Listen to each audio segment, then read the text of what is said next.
And welcome back. Here we are. Another outdoor season has started. And although it's technically the second weekend, this was really sort of our first major weekend.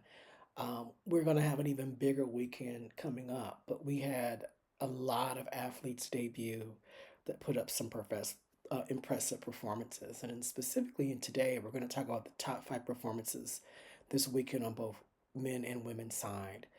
And, there is going to be a video where we look at the transfer portal. Like, there's more to come, and I may do a preview video, but I think this is a great place to start. First up, I want to talk about on the women's side the very talented Braelyn Baker. She put up an impressive double for Duke. Um, she is amongst one of those great 400 hurdlers that Duke seems to be really good at producing. She ran a 50.80 in the 400, our first sub 51 of the outdoor season. And then she followed that up with a 55.77 in the 400 hurdles. Now, with her speed, she really can be a 53, possibly a 52 high 400 hurdler if she can just get that technique together. Even with pedestrian, she could probably run a high 54. So there's a lot there to be desired. I think that this young lady might really impress us. We're going to be hearing her name. You with speed like that, she is definitely going to be a threat later on. Now, moving on, we'll look at the distance event. I want to look at Hilda Olamomoy because we don't really give her enough, simply because she's unfortunately had to sit in the shadow of Doris Lemingall and now Jane Hennigan of BYU. But Hilda Olamomoy is a talented distance runner in her own right, and she's capable in her own right. Has she been as consistent as we want her to be? No, but I do think that she's capable. And so you can never ignore that. At the Raleigh relays, she ran a 32 minutes 3.59 seconds in the 10K in rain. An impressive time in the rain. It's not even her personal best, so we know that there's a lot left in that tank, and this might be her best event. Um, I think she will probably have to deal with Jane potentially come um, outdoor championship time, but she probably won't have to deal with Doris if she just sticks to the 10K. Because I believe Doris is going to run the steeplechase in the 5K, and I believe Jane is going to run the 5 and 10K. So that probably is her primary competition. And if she just does the 10K, she may have the fresher legs. She has been near the top almost her entire career, so this is no surprise that she's mentioned here, but I feel like we should acknowledge what was a great performance. Then we have the USC Women's 4x1, and I was really impressed with this group. Olivia Pace, Mia Brahe Peterson, Madison White, and Brianna Selby ran 42.9. They're the only ones in the country under 43 seconds, but that is not what I want you to take away from what they did. If you watch the videos that are going around on social media, you will notice something very obvious. When Olivia Pace runs a great first leg, she ran that curve very, very well. But when she gave the baton to Mia, it seems like Mia for the first 20 meters was high kneeing and then dawned to her, oh, I have to run fast. She was already looking kind of fast, but kind of pedestrian fast, and then she just turned on the jets. And then handed the baton off to Madison White, and that wasn't a great baton, it was a safe one, baton exchange, who ran a good curve, but I've seen her run faster, who handed off to Brianna Selby, which was another safe pass, who had the jets going for about 50 or 60 meters and then cooled it down. I thought this group is running this time without even having, I think, their full group. We're not even sure if this is going to be the group come postseason or later in the year, or even this coming weekend. And for them to already run a 42.9, I think is very clear that we should expect big things from USC this season. Likely sub 42. I'm just saying.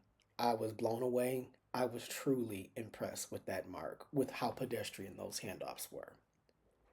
Now, let's shift gears to the 4x4 and we'll talk about the Arkansas women. We are aware of how great Arkansas is with their 400-meter coaching. We're also pretty aware of how great they are with their 4x4 relays. This level of success and consistency reminds me of the Bev Kearney years at the University of Texas. I've shared that with you all here before.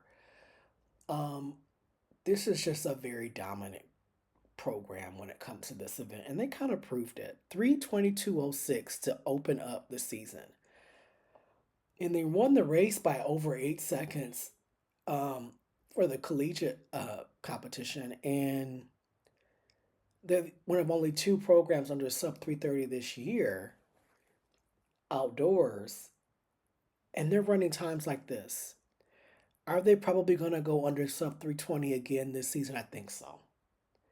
This event has seen a renaissance, a shaking, just incredible interest and development with this particular event in the NCAA in specific. And Arkansas is kind of the leader in the clubhouse. Scenaria Butler, Annalise Batista, Kaylin Brown, who ran a 49 split, by the way, and Sanu Jallo. I'm not even sure if this is going to be the order. This may change. And it will be curious to see what happens once Georgia gets things going because outdoors, where I'm really expecting for Georgia to have their bread buttered. But they've got a ways to go to close that gap on the dominance of Arkansas when it comes to 4x4 development. Last year they broke through. This year, here, Arkansas is back. But Georgia does have the ability to say, well, we have Dejanay Oakley. We won the indoor title again. So we'll see what happens this coming later this coming season outdoors. Then you have Elisabet Rut Brunner's daughter of Texas State. It's always interesting saying her name because she was heavily mentioned last outdoor season on this podcast, and here she is again. She's an outstanding hammer thrower. She is a defending NCAA champion, and she had PR'd on her first throw of the outdoor season. 234 feet 3 inches, or 71.41 meters. That should scare everybody in the NCAA that the defending champion starts off her season with a new personal best. Let's just put that out there. Let's let it marinate for a moment. The defending NCAA champion threw a personal best within her first competition of the outdoor season. So I think it's a fair conclusion to say she's probably the favorite, heavy favorite. Um, and she was the favorite for a while last outdoor season. And then, she was my dark horse. And then of course, she wins the national title. I think I'm not going to be done this year. And I'm going to just rock with her. Before the preview video, we'll just rest with her. Now, moving to the men's side, we had a very talented young sprinter who came out of New Jersey, chose to stay in the Northeast area, and that's Ajani Dwyer of Penn State.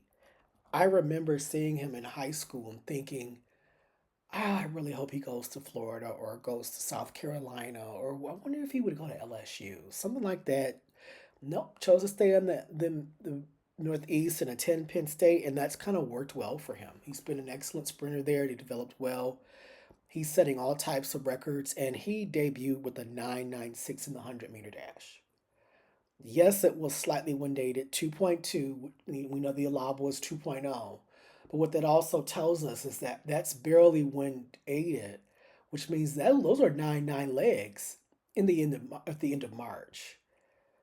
So, what to expect? What to expect? This is a very talented young runner. He is known for having explosive starts to the season, and the best part is he's always been able to remain consistent throughout the season, which speaks to the coaching, which speaks to his focus and his level of tenacity to be able to perform at a high level on a consistent basis, which is something you're trying to learn as a collegiate athlete. So he's kind of nailed that portion. But we need to start including his name in the more serious discussions. Not saying he's our clubhouse leader to be the NCAA champion in 100 meters. No, it's much too early for that. But what we do know is that he's going to be a name that we mention. Now, moving to the men's mile, a young man that I'm really happy to mention, and that's Trent McFarland of the University of Michigan. Hats off to Coach Kevin Sullivan, former NCAA champion in his own right. He's doing a really great job with the middle distance there at Michigan. And Trent, I thought, he was my preview pick to win the indoor title. And I will still stand by this. I wish he would have made a move just a slight bit earlier, and he probably would have won the meet. He ended up finishing third, or he could have just, I felt, moved up instead of being so far back. But he begins his outdoor season with an impressive 3:35.80 in the 1500. What a way to get things started at the Raleigh Relays. Great distance competition there at Raleigh. Of course, NC State does a great job hosting that meet. And he was part of the highlight there, I think, for Michigan, which showed they are great at the 1500 and great at the 800. So, more to come from Trent later on in this season. And I think this event is going to be really fun. Um, I don't want to put any favorites or really any expectations on this event until we're around the conference championship postseason time. And I'm looking forward to seeing him at the Penn Relays, which I can share with you now that everything is purchased and I will be there. And I'm looking forward to seeing what he does. It'll be Michigan, Villanova, Georgetown, Virginia.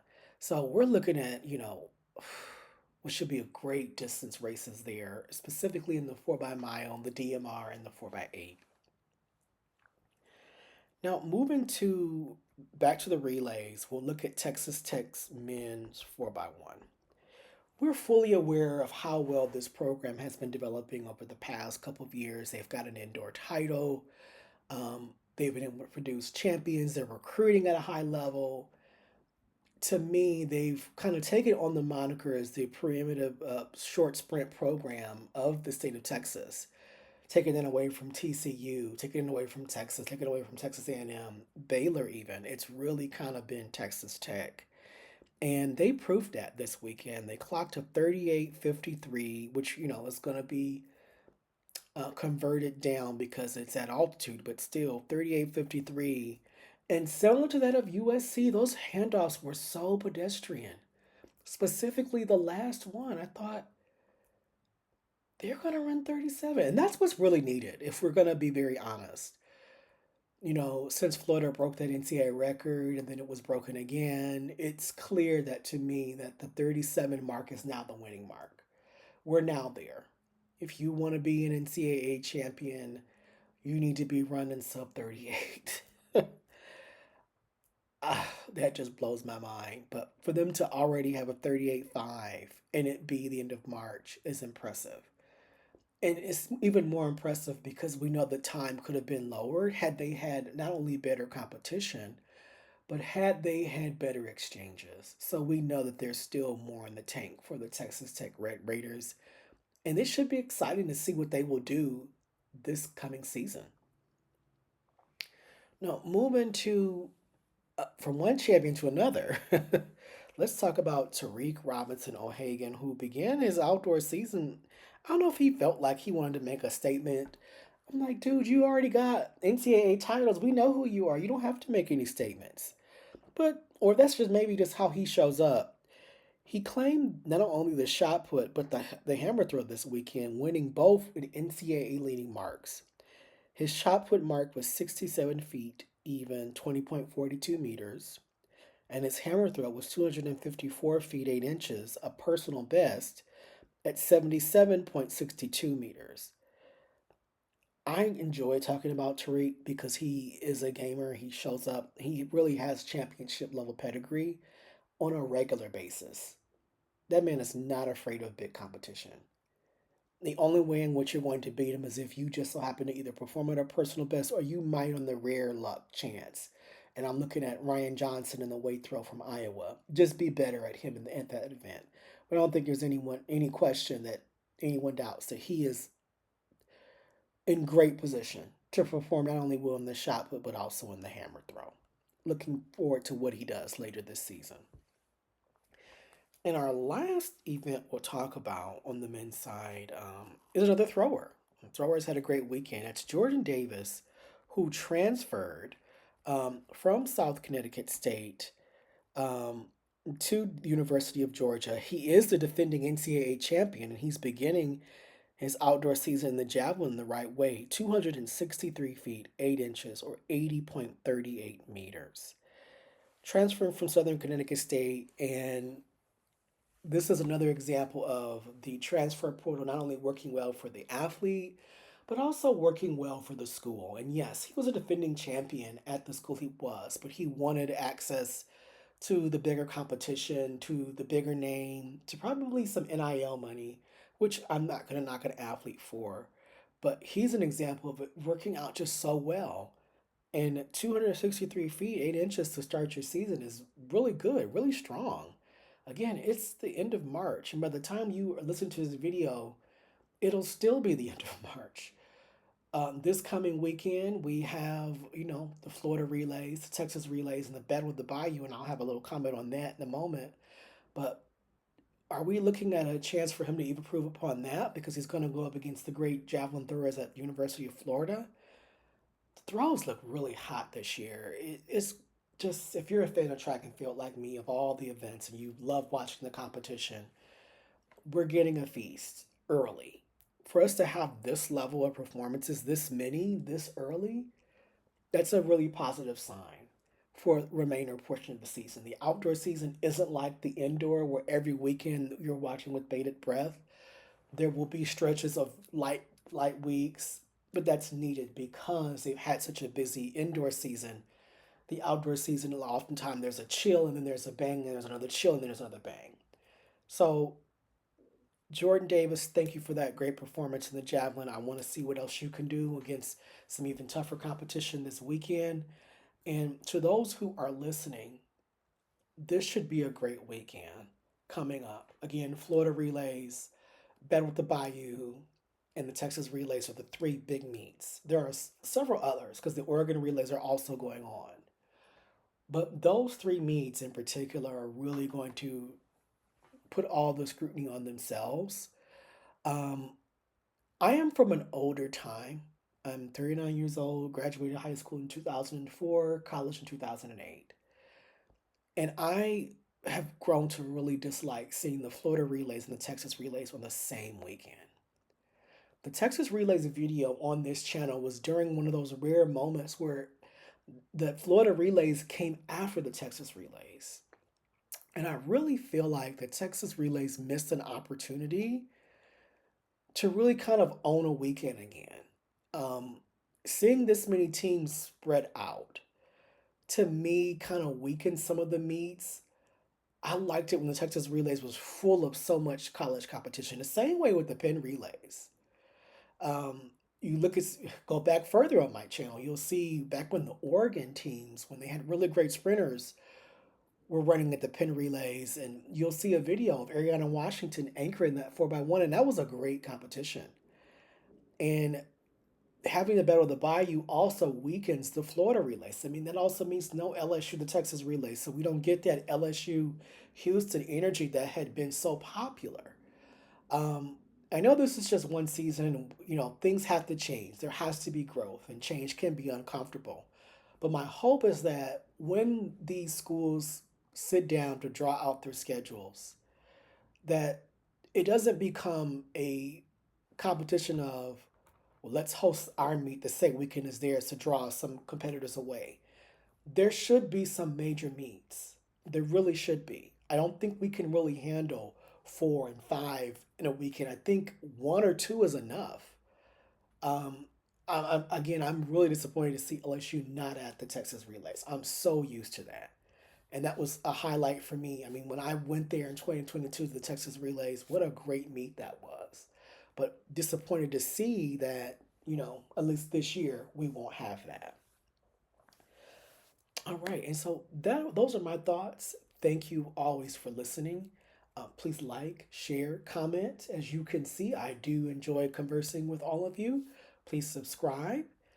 And thank you so much for supporting me. We'll be back again next week with another video recapping what should be a fun weekend. And yes, the transfer video is also coming. I may release it this week, if not next week. But thank you so much again for supporting me. See you soon.